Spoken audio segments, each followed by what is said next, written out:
இறைவனுக்கு நன்றி. Hi friends, காலையில் எழுந்த உடனே விடியற் காலை ப்ரஷ் பண்ணிவிட்டு வார்ம் வாட்டரை இந்த பொசிஷனில் உட்காந்து பொறுமையாக ஸ்விப் பண்ணி குடிங்க. தூக்கி குடிக்கக்கூடாது.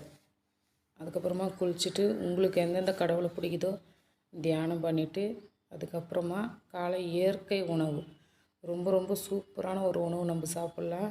தேங்காவை உடச்சிட்டு நட்ஸு, ட்ரை ஃப்ரூட்ஸு, ஜூஸு தேங்காய் பாலில் போட்டு காலையில் எடுத்துக்கலாம் ஃப்ரெண்ட்ஸ். இந்த பொங்கல், பூரி, சப்பாத்தி, இட்லி, தோசை அது எல்லாத்தையுமே தவிர்த்துருங்க. நல்ல உணவாக எடுத்துக்கிட்டிங்கன்னா நம்ம உடம்பு ரொம்ப ரொம்ப நல்லா இருக்கும். இந்த ரேஷியோவில் எடுத்துக்கோங்க.